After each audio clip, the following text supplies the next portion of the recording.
Thank you for all being here and for the incredibly warm welcome. On behalf of the United States and the 150 other countries represented in this room, thank you for hosting the Global Entrepreneurship Summit here in Hyderabad, a city that is quickly emerging as the innovation hub of India.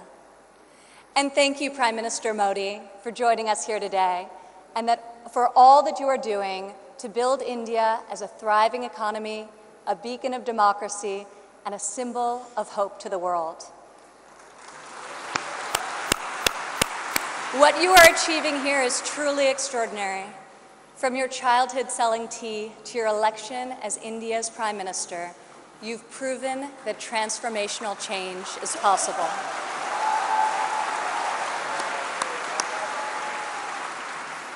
And now you are bringing that promise to hundreds of millions of people across your country. Thank you. To the people of India, I want to congratulate you as you celebrate the 70th anniversary of your independence. You are celebrating it as the world's largest democracies and one of the fastest growing economies on earth.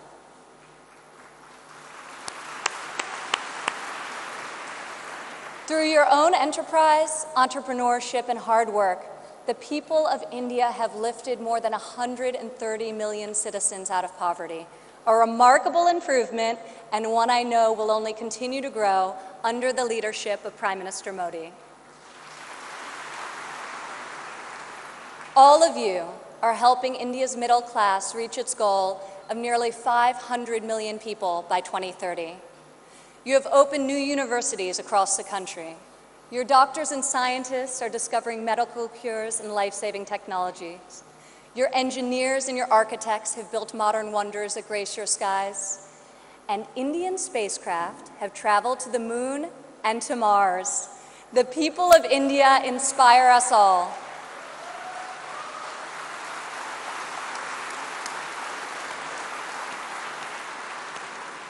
This is the first time India has hosted the Global Entrepreneurship Summit.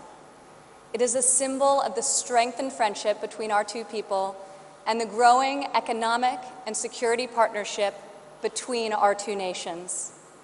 As President Trump said earlier this year, India has a true friend in the White House.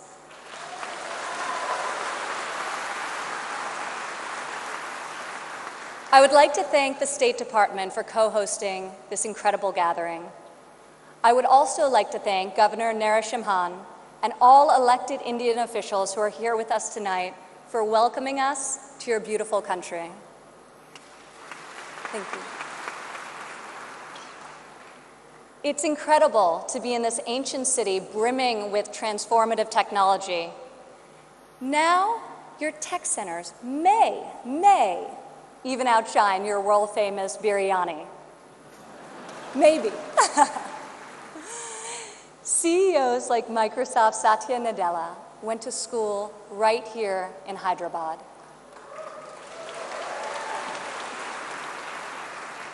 Just a few kilometers away, T-Hub's brand new facility is set to open next year and will become the largest incubator in Asia. In this city of pearls, the greatest treasure is you, the dreamers, the innovators, entrepreneurs, and leaders who never give up, never abandon your aspirations, and always strive for a better tomorrow. Today, we come together to celebrate what is happening here in India, what is happening in the United States and all over the world. Entrepreneurs are revolutionizing our economies and improving our societies. You are rewriting the rules. You have the inspiration and drive to serve our communities through the projects you start and the businesses you build. You have the grit, the perseverance, and the will to succeed. Each of you started with an idea. You've worked long days and nights to code the next robot, create the next app, find the next cure, and discover the next breakthrough to improve the lives of millions of people. Some may have tried to convince you that the risks are too great, the rewards too small. But you are here today because you are not afraid to fail. You want to own your future. So I want to congratulate you on all that you have already accomplished.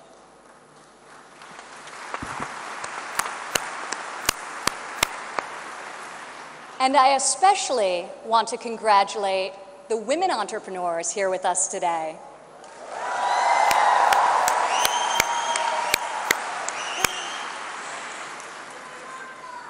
Thank you. This year's summit is focused on a theme that is key to our future: women first, prosperity for all. I'm proud to say that for the first time ever, women make up the majority of the 1,500 entrepreneurs selected to attend this summit. I see all of you out there.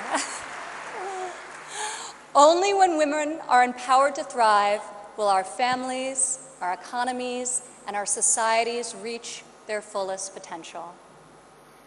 As a former entrepreneur, employer, and executive in a male-dominated industry, I've seen firsthand that all too often, women must do more than their male counterparts to prove themselves at work, while also disproportionately caring for their families at home. After my father's election, I saw an opportunity to leave my businesses for the privilege of serving our country and empowering all Americans to succeed.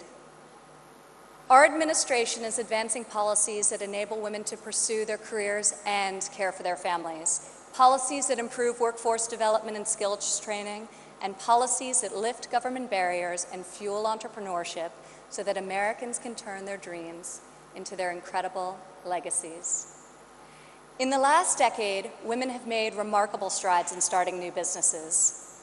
Globally, between 2014 and 2016, entrepreneurship activity amongst women has increased by 10%. In the United States, within the last decade, the number of women-owned firms has grown by 45%. Even more promising, minority women have started nearly 8 in 10 new woman-owned businesses.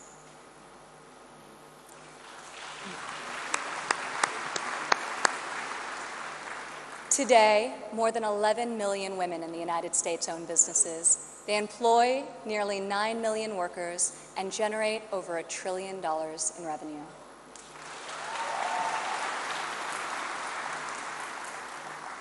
Many women become entrepreneurs and job creators out of necessity. Some weren't given the flexibility they needed at work to care for their families. Others lacked professional sponsors or weren't given a fair shot at a promotion. Instead, women, like the many here today, are charting their own courses and achieving incredible feats. Fueling the growth of women-led businesses isn't simply good for society, it's good for our economy. One study estimates that closing the gender entrepreneurship gap worldwide could grow our global GDP by as much as 2%. The woman in this room can lead the way in closing that gap and ushering in a new era of greater prosperity.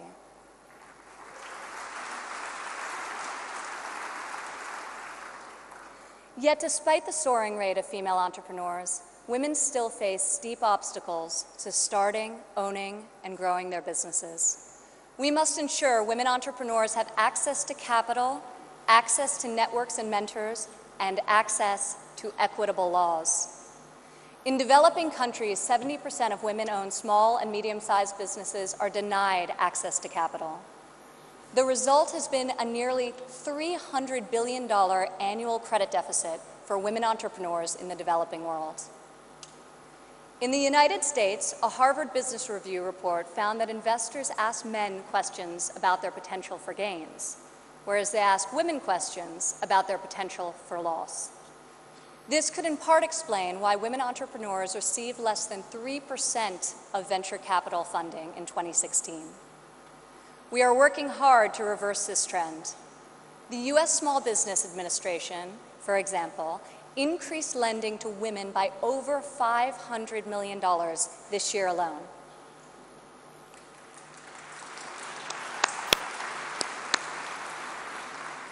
When it comes to networks and mentorship, roughly half of women in the United States say they have difficulty finding a mentor. Yet mentorship is critical to success, as each of you knows. Entrepreneurs need professional guidance to help them start and grow their business. In the United States, we are fostering mentorship through programs such as SCORE, a nationwide initiative where successful men and women coach those who want to become their own CEOs. And when it comes to equitable laws, while many developed and developing countries have made tremendous strides, there is still much work to be done. In some countries, women are not allowed to own property, travel freely, or work without the consent of their husbands. In even more countries, the cultural and family pressure is so great that women do not feel the freedom to work outside of the home. Our administration is striving to promote greater opportunity for women around the world, both through our domestic reforms and our international initiatives. This summer at the G20 conference, the United States was a founding member of a bold new initiative with the World Bank, the Women Entrepreneur Finance Initiative, also known as WEFI.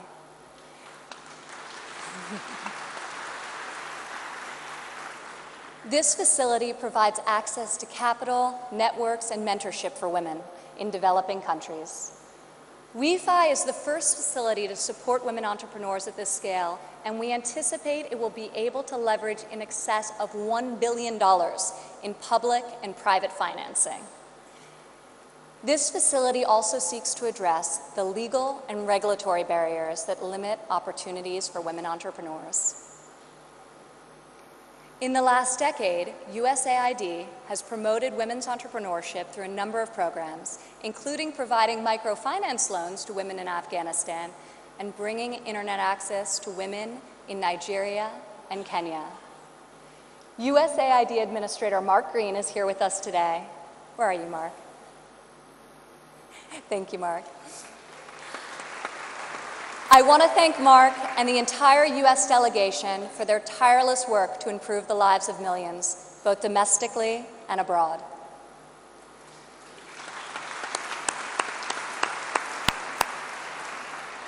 Further, as each and every one of you can attest, this summit is yet another powerful example of a U.S. initiative that connects entrepreneurs around the world with investors who believe in your mission and will champion your success. I want to thank the U.S. business leaders who have traveled all the way to Hyderabad for this inspiring event.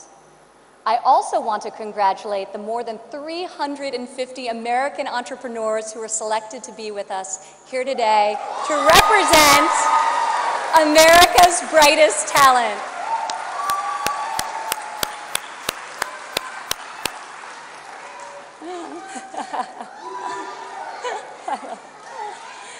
I think I found your section. Thank you. At home, our administration is committed to empowering women entrepreneurs through domestic reforms.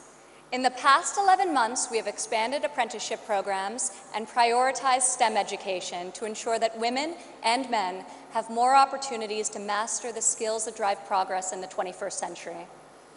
We have dramatically reduced job-crushing regulations, which disproportionately hurt entrepreneurs and small business owners. And we are laser-focused on passing long-overdue tax cuts. This will provide much-needed relief to working families and to businesses of all sizes. Also this year, for the first time ever, the President's budget included a proposal to establish a nationwide program for paid family leave. We are committed to supporting women and men who work both inside and outside of the home.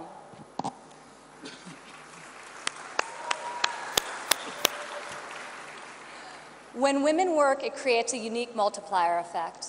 Women are more likely than men to hire other women, to give them access to capital, mentorship, and networks. Women are also more likely to reinvest their income back into their families and their communities. Here in India, I want to applaud Prime Minister Modi for his firm belief that the progress of humanity is incomplete without the empowerment of women.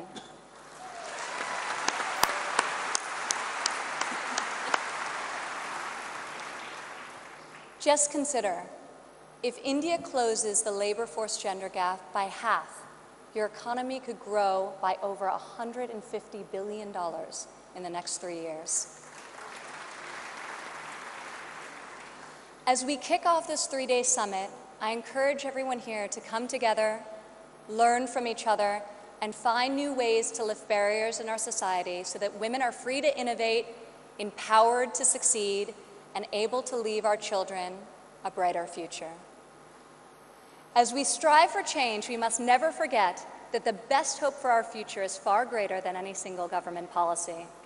The source of our success is found in the spirit, the drive, and the talent of our people. Here with us today from San Francisco is Dara Dotz. Dara spent over a decade working in underserved communities around the world. She witnessed firsthand that many times people need very simple items: a bucket for carrying water, a splint to treat an injury, a part to fix a generator. Dara co-founded Field Ready to provide life-saving supplies through 3D printing.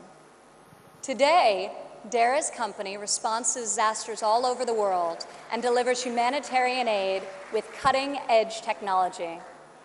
Through her innovative solutions, Dara is saving lives and bringing hope to thousands of communities. Thank you, Dara. Please stand up, Dara.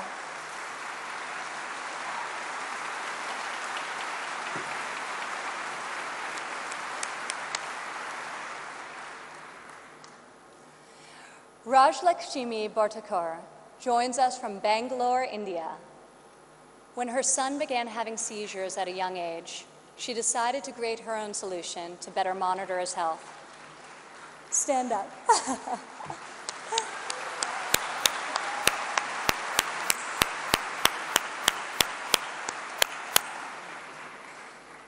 She invented a smart glove that predicts, manages, and detects different diseases and disorders using artificial intelligence.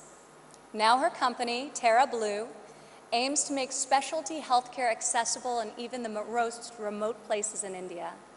Rajlakshmi, your courage and determination is truly remarkable. Congratulations. Thank you.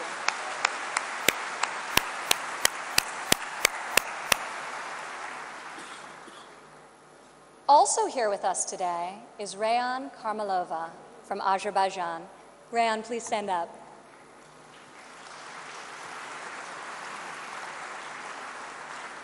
You all won't believe this, but Rayan is just 15 years old.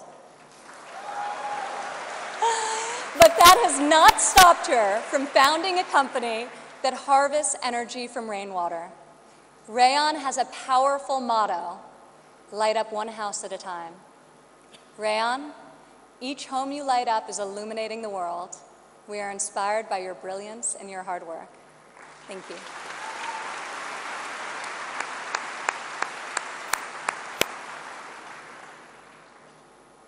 These women represent the vision, the ambition, the grit of every entrepreneur here today. You are saving lives, creating jobs, and bringing hope to our communities. You are transforming our societies one business and one customer at a time. You prove to the world that we have the power to rise above the challenges of our day and to pioneer new pathways forward and to leave our mark on this moment in history. Just think about how much better the world would be if all of us, men and women, are empowered to dream big, aim high, and work together towards a more just and prosperous future. A future where mothers and fathers can work hard to build a better life for their families, where boys and girls can go to school, discover their talents, and pursue their ambitions, and where people of all nations can live and work together in dignity and in peace. This is the future we can, will, and must build together. And this is the promise of the visionaries gathered in this room today. Thank you.